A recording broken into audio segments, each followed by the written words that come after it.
po ako nakapagtapos ng pag-aaral, kaya namasukan po ako bilang serbidora sa isang karinderya. Naisip ko po na hindi sapat yung kinikita ko, kaya naghanap po ako ng magandang trabaho. Pumasok po ako sa isang fast food bilang crew. Habang nagtatrabaho po ako, nagkasakit naman po yung magulang ko. Noong time na yun, naisip ko na magtrabaho sa isang magandang company at mas malaking kita. Pero hindi po ako natatanggap dahil wala po akong proper training. Isang kaibigan ko ang nagsabi na mag-enroll ako sa TESDA. Natanggap naman ako at kumuha ako ng kursong Food and Beverage Services.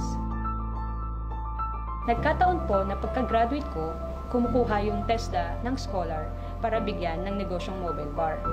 Nakita ko po yung opportunity na makapagsimula ng bagong negosyo. Nung una po, napakahirap, ang dami kong struggle.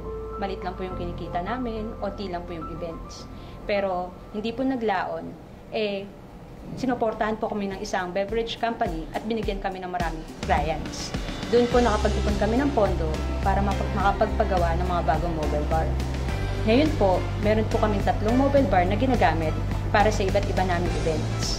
Kumikita po kami ngayon ng 100,000 minsan sa isang buwan at pag peak season, mas malaki pa po ang kinikita namin.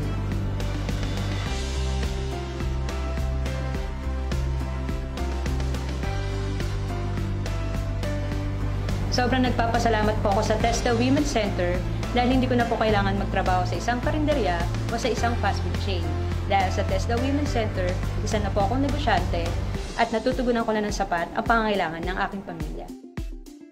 Ako po si Cherry Galit, isang graduate ng TESDA Women's Center at ito po ang success story ko.